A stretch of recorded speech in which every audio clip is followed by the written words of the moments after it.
আপনি আওয়ামী লীগ না, আপনি আওয়ামী লীগ হতেও পারবেন না। আওয়ামী লীগের যে অত্যাচার সেটা আপনি কপি করতে পারবেন না। আপনি কপি করার চেষ্টা করার আগেই ওই যন্ত্রণার বোধ থেকেই আপনার পতনের ডাক শুরু হয়ে যেতে পারে। বিএনপি তার সরকার গঠন করা 1.5 মাসের মধ্যে এবং আরো একটু টাইমটা বাড়িয়ে নিলে 6 মাসের মধ্যে এই কার্যক্রমগুলো সমাপ্ত করতে চাইবেন, এটাই কিন্তু তার জায়গা থেকে লজিক্যাল। বাংলাদেশের যে পাওয়ার স্ট্রাকচার এবং আমাদের সংবিধান, আমাদের সকল ধরনের ল অনুযায়ী যে কোনো ধরনের বিতর্কিত কর্মকাণ্ড সেটা সরকারের দায়িত্ব গ্রহণের 6 মাসের মধ্যে করে ফেলা উচিত। কারণটা কি, আপনি 6 মাস বা 1 বছর পরে ধীরে ধীরে আপনার আয়ু কমতে থাকে ক্ষমতায় থাকার। আপনি আওয়ামী লীগ না, আপনি আওয়ামী লীগ হতেও পারবেন না। আওয়ামী লীগের যা ছিল সেটা আপনার নাই, সেটা আপনি ফুরিয়েছেন অনেক আগেই। এবং আওয়ামী লীগের যে অত্যাচার সেটা আপনি কপি করতে পারবেন না, তবে আপনি সেই যন্ত্রণার বোধটা আমাদেরকে ফিরিয়ে আনতে পারবেন। আপনি মানে যেইটা কপি করার মানে যেটা যে অত্যাচার সেটা আপনি কপি করার চেষ্টা করার আগেই ওই যন্ত্রণার বোধ থেকেই আপনার পতনের ডাক শুরু হয়ে যেতে পারে। তবে আমি সবসময়ই বলেছি আগেও যে কোনো সরকার দায়িত্ব গ্রহণের পরে তাদেরকে গুড ফেইথে সরকার পরিচালনা করতে দেওয়া এটা বিরোধী দলেরও কর্তব্য। কিন্তু এই পরিস্থিতিতে এসে যখন আপনি একের পর এক অধ্যাদেশ বাতিল করছেন এবং আপনি কোথাও কোনো জবাবদিহিতার মধ্যে আসছেন না, নিদারুণ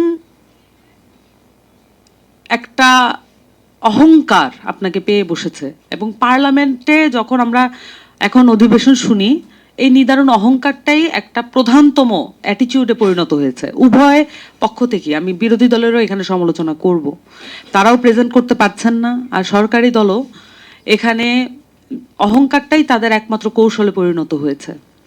কারণটা হচ্ছে আমাদের দেশের এই পলিটিক্যাল পার্টিগুলোর কোনো ভিশন নাই বাংলাদেশকে কিভাবে দেখতে হবে ভবিষ্যতে। তারা মনে করেন রাষ্ট্রের ক্ষমতা দুর্বল হয়ে যাবে, তাহলে রাষ্ট্র চালানো যায় না। এটা কিন্তু তাদের ওপেন বক্তব্য না, এটা তাদের মনের ভাবনা। তারা মনে করেন যদি এই অধ্যাদেশগুলো থাকে, তারা যদি অ্যাকাউন্টেবল হন, অ্যাকাউন্টেবিলিটি প্র্যাকটিস করেন, তাহলে তারা সরকারকে নিয়মিত চালাতে পারবেন না, এটা তাদের মনে হয়। কিন্তু আমরা যেটা পারি না, কেন তাদের এটা মনে করতে হয়? দেখেন, এই যে গুম এবং মানবাধিকার অধ্যাদেশগুলো বাতিল করলেন বা এই বিষয়ক কোনো এক্সপ্লেনেশন আপনি দিলেন না, বিচার বিভাগের স্বাধীনতা আপনি খর্ব করছেন, অসংখ্য পরিবার গুমের পরিবার হয়ে রয়েছে এবং অসংখ্য পরিবার মানবতা বিরোধী অপরাধের দ্বারা যারা এফেক্টেড তাদের পরিবার হয়ে রয়েছেন, অসংখ্য পরিবার বিচারহীনতায় বিচার বিভাগের দ্বারে দ্বারে ঘুরছে। এই পরিবারগুলোর সুরক্ষা এই সরকারি দলকেও সুরক্ষা দিতে পারত। কারণ আপনি কোন পরিবারে আশ্রয় নেবেন আপনার উপরে মানবতা বিরোধী অপরাধ হলে, সেই পরিবারগুলোর মানে এটার একটা ফ্যামিলি ক্রাইসিস। আমি যদি বলি, এই অধ্যাদেশগুলোকে বাতিল করা শুধুমাত্র আইনি জটিলতা তৈরি করে না, এটা হচ্ছে বাংলাদেশের প্রতিটি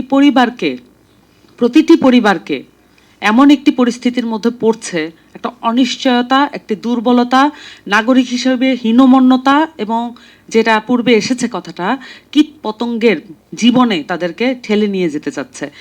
এই পরিবারগুলোই হতে পারত বিএনপির সবচেয়ে দুর্গ